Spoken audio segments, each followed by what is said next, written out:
이사야 21장 4절 5절 말씀 공독합니다.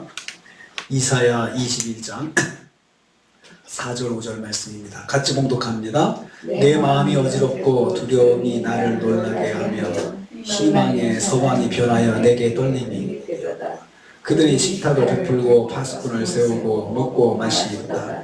너희 고관들아 일어나 방패의 기름을 바를지어다. 아멘. 아멘.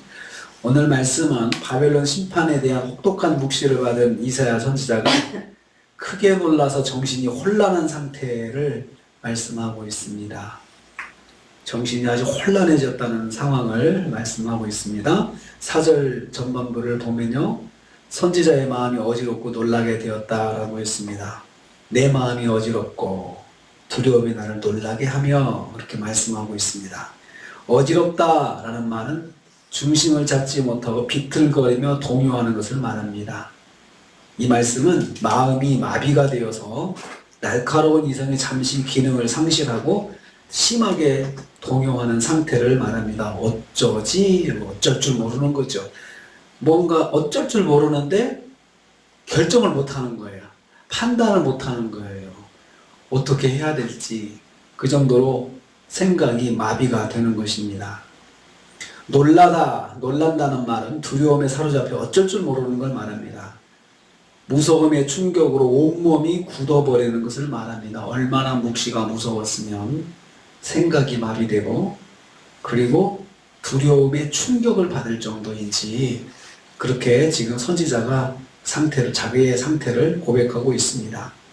이사야 선지자가 묵시로 본 멸망하는 바빌론의 참상이 그만큼 처참하였다는 것입니다. 바벨론의 참상이 선지자는 자신이 본 묵시의 내용으로 심령이 철저하게 짓눌리게 되었음을 볼 수 있습니다. 그러니까 하나님의 뜻을 보고 듣고 깨닫는다는 것이 결코 본인에게는 행복한 일은 아닙니다. 그만큼 마음의 짐과 부담도 짊어져야 된다는 거죠. 선지자 이사야가 그걸 보여줍니다.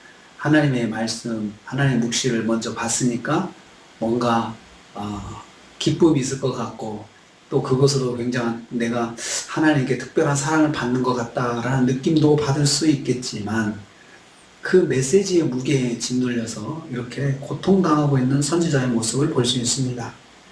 이걸 통해서 저는 깨닫게 되는 것이 있습니다. 말씀을 받은 자는 마음의 짐을 함께 짊어진다는 것입니다.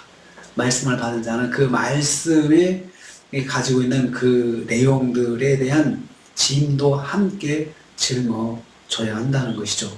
예를 들면은 하나님께서 누구에게 복음을 전하라는 마음을 주셨는데 그 사람이 정말 천하의 유명한 반기독교인이다 라고 하면은 그 말씀을 받은 사람은 얼마나 마음이 무겁겠습니까? 그 짐이 보통 짐이 아니겠죠? 그런데 선지자는 바벨론이라는 나라가 그냥 단순히 멸망한다는 메시지만 들은 것이 아니고 멸망의 상황이 영화처럼 다 보여진 거예요. 막 사람들이 죽고 건물이 무너지고 그리고 사람들의 어떤 처참한 모습들, 어린아이부터 태중의 아이까지 그런 그 처참한 모습들을 다 보게 되니까 저게 다 이루어진다고 생각하니까 마음에 고통이 왔다는 것입니다. 선지자는 평안을 기대할 수 없는 절망에 빠지게 되었다고 했습니다. 희망의 서광이 변하여 내게 떨림이 되었다. 그렇게 말씀하고 있습니다.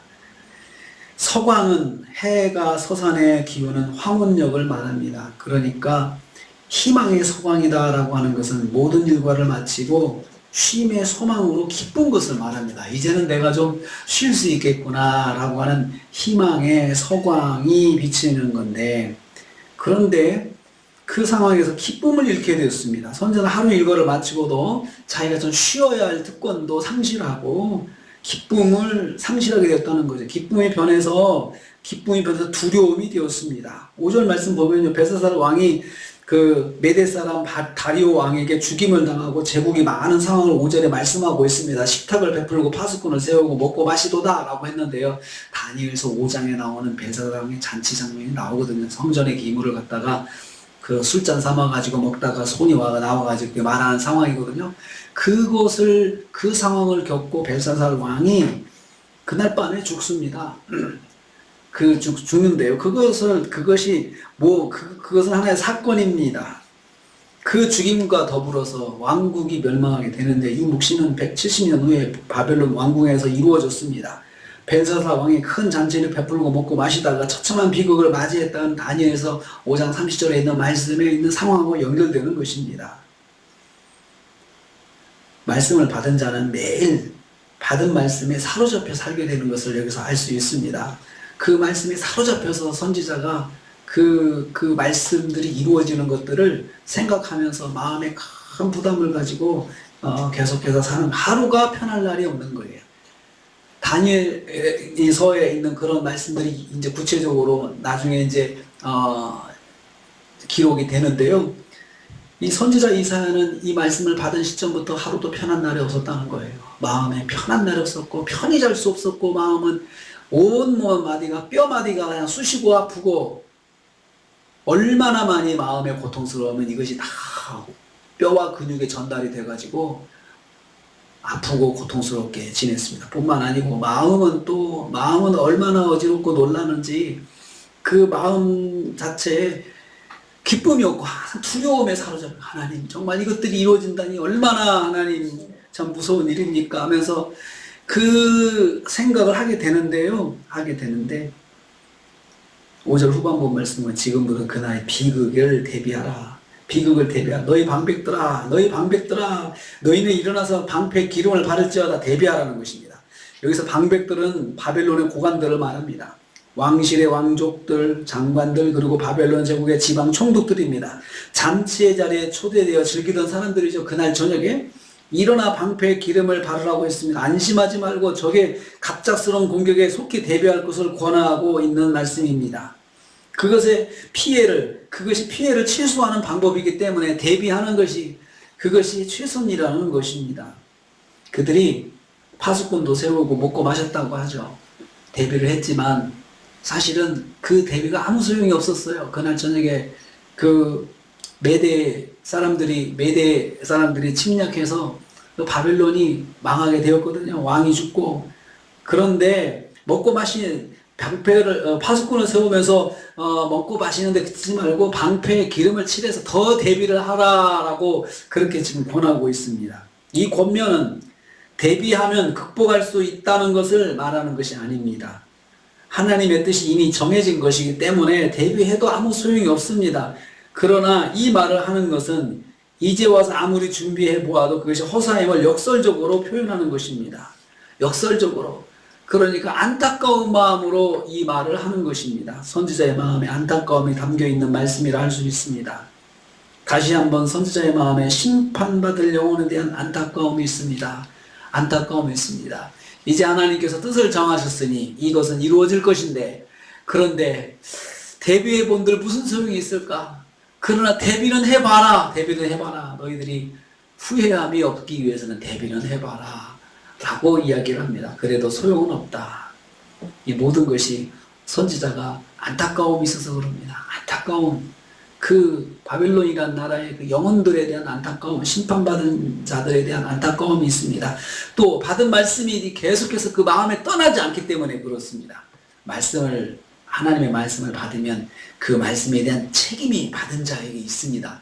그리고 그 말씀은 항상 그 심령에 떠나지 않아야 그 말씀이 나에게 주신 말씀이 되는 것이죠. 그냥 말씀을 받고 훅을러든 그냥 버려버리고 잊어버리고 그러면 아무 의미가 없죠. 선지자는 우리에게 그것을 가르쳐 줍니다. 말씀을 받았으면 그 말씀을 꼭 붙잡고 있어야 된다. 그것이 손해가 되고 고통이 되더라도 붙잡아야 되는 것이다. 그게 말씀을 받은 자의 책임이다 라고 그렇게 우리에게 말씀해 주고 있습니다. 두 가지를 적용하려고 합니다. 받은 말씀은 내가 잊지 말고 내 마음에 부담이 돼도 꽉 붙잡고 있어야 됩니다. 그리고 또 하나는 여전히 우리는 생명구원에 대한 그 안타까움이 있어야 됩니다. 거절하면 안타까운 마음이 있어야 됩니다. 아이고 잘됐다, 그냥 그만 끝내버리자 라고 하지 말고 그 지금 선지자 이사야가 가지고 있는 그 자기하고 상관이 없는, 어떻게 보면은 그 나라 사람들은 정말 벌 받아도 되는 사람들이라고 생각하고 다들 내놓고 있죠. 선지자도 홀가분하게 털어놓을 수 있는 거지만 영혼에 대한 안타까움, 그 마음의 고통 중에 고통을 당하고 있는 것을 보고 있습니다. 우리도 영혼에 대한 안타까움에 마음에 고통이 있어야 될 줄로 압니다. 그래야 한 생명이라도 더 구원하죠.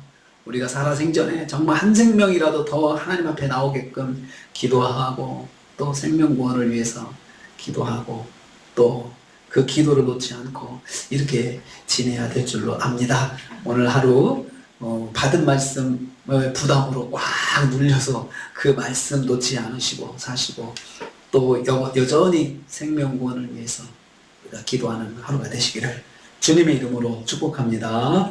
주님 감사합니다.